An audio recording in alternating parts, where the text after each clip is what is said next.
Hello, Capricorn, Sun, Moon, Rising, and Venus signs. Kamusta kayo? Sana po ay nasa mabuti kayong kalagayan.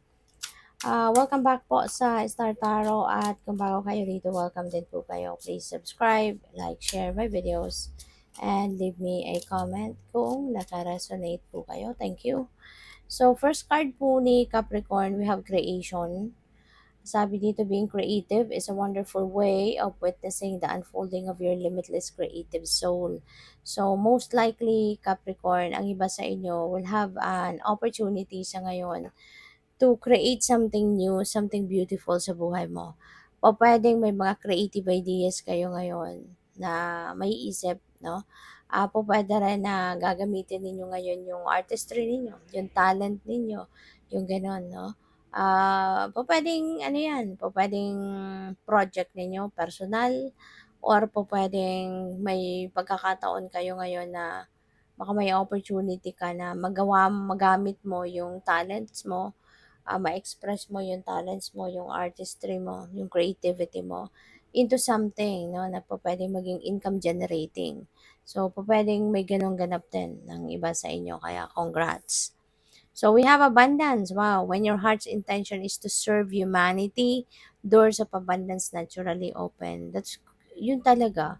'Di ba? Kapag ang iniisip mo, hindi lang para sa'yo, hindi lang kabutihan mo, hindi lang ikakayaman mo, but also you are praying for abundance, you're praying for prosperity so that you can help other people, makikita mo, mararamdaman mo na talagang abundance will come one day soon, 'di ba? The universe will definitely bless you with abundance of money na would be enough or more than enough para sa iyo, para sa pamilya mo, and para makatulong ka din sa maraming tao, no?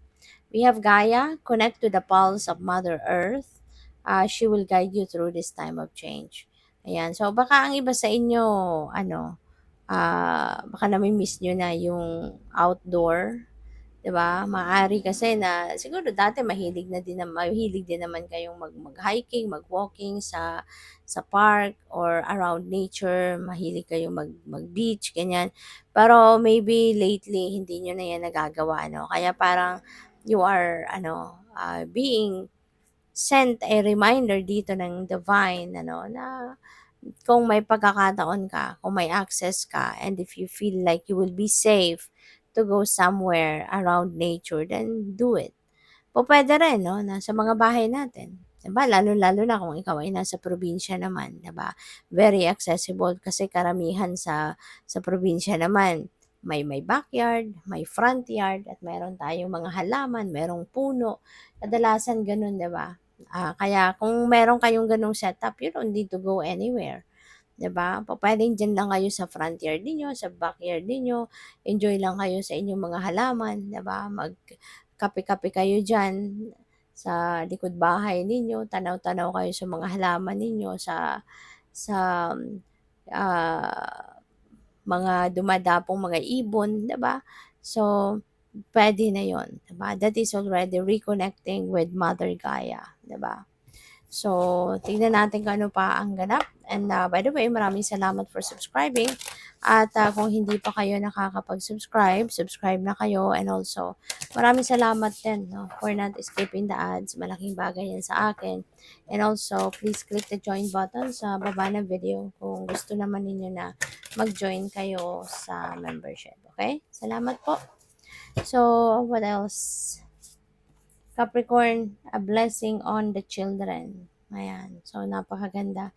Kasi maaari ngayon, you will be appreciating a lot, no? About children. Baka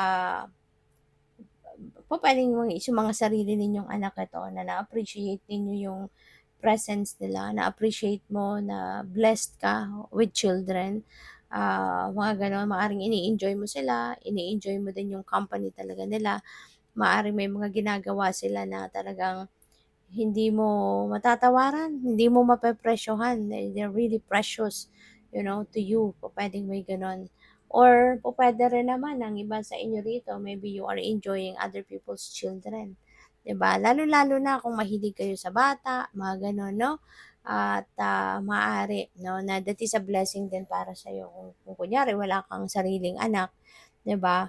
pero maaring nagtatrabaho ka kunyari bilang nanny, nagnanani ka, or pupuwedeng nagtatrabaho ka as a caregiver and you are taking care of children, 'di ba? So, maaaring na-appreciate mo din 'yun at, pinagpapasalamat mo din 'yun na at least, 'di ba, you are given that opportunity to take care of, children kahit hindi mo sarili, 'no? So, what else? We have a blessing of the earth. Ayan. So, feeling ko dito, Capricorn, related yan dito kay Gaia. Kasi, maaari, no, na kailangan mo din talaga na lumanghap ng sariwang hangin, 'di ba? At, yung ano din, kasi yung pag-spend time natin with nature, napakalaking tulong sa atin, napakalaking tulong. Nakakaano tayo, nakakahingang maluwag, gano'n. It's very therapeutic, it's very healing, 'no? Yung ano, yung we are surrounded with Mother Earth, 'di ba? Surrounded tayo ng mga puno, tubig, dagat, mga ganyan. Kaya po pwede, no, na kailangan ninyo 'yun sa ngayon because maybe, you need healing, 'di ba? Kakailangan ninyo ng healing energy. Pupuwede rin na, yung kunyari ang isip ninyo magulo, fragmented. So, when you are surrounded with nature, nakakatulong 'yun na makalma din kayo. Nakakatulong na ma-relax kayo, yung gano'n, Capricorn, ano? Kaya po puwedeng gano'n ang ganap ng iba sa inyo, alright? So, we have a blessing to bring clarity. Ayan. So, it would help you na magkaroon ng clarity of thought kayo if you are definitely going to spend time by yourself. Magmuni-muni, magnilay-nilay, kasi siguro kailangan din ninyo, ano, na mamasyal man lang kayo or mag-spend time kayo dyan sa backyard or front yard ninyo where there are plants, there are animals, diba? Body of water, yung mga ganun. Kasi nakakatulong yun, no, na malinawan ang inyong isipan.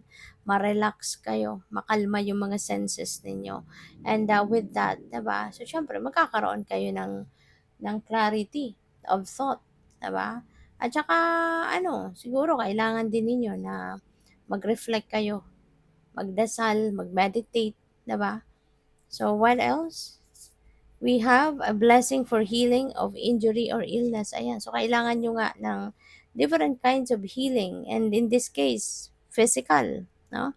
Pwedeng ang iba sa inyo baka merong iniindang ano, sakit, 'di ba? Sakit na ulo, sakit ng balikat, paa, tuhod, or kahit anumang parte ng katawan. Baka meron kayong sakit or pupuwedeng meron kayong injury, 'di ba? Baka na-injured yung paa niyo, na-injured ang kamay, 'di ba? Or kung tuhod or other parts of the body. So, baka may injury kayong pinagdadaanan. So, yeah, don't worry. Healing is coming. Healing will come. Hindi naman instant, 'di ba, yung healing. Kaya patuloy lang kayo na magdasal na maging mabilis, no, ang pagpapagaling ninyo. Always call on Archangel Raphael also because Archangel Raphael is also the archangel, no, na tumutulong sa atin na magdala ng healing energy, magamot tayo, gumana ang pakiramdam at gumaling ang mga sakit-sakit. Also, of course, our master healer, which is God, which is Jesus, no? Siya ang master healer. So, lagi lang kayong magdadasal, no? Na sana'y gumaling agad kayo at bumuti ang inyong pakiramdam. At, yeah, gawin ninyo yung nararapat ninyong gawin. Magpa-check up, 'di ba? Inumin ng gamot, alalayan ninyo yung parte ng katawan ninyo na may injury at kung ano ang necessary, na gagawin ninyo para maging mabilis ang recovery at ang healing ninyo, then of course, gawin ninyo yon. Okay? So, good luck. Thank you for watching. Love and light. Namaste.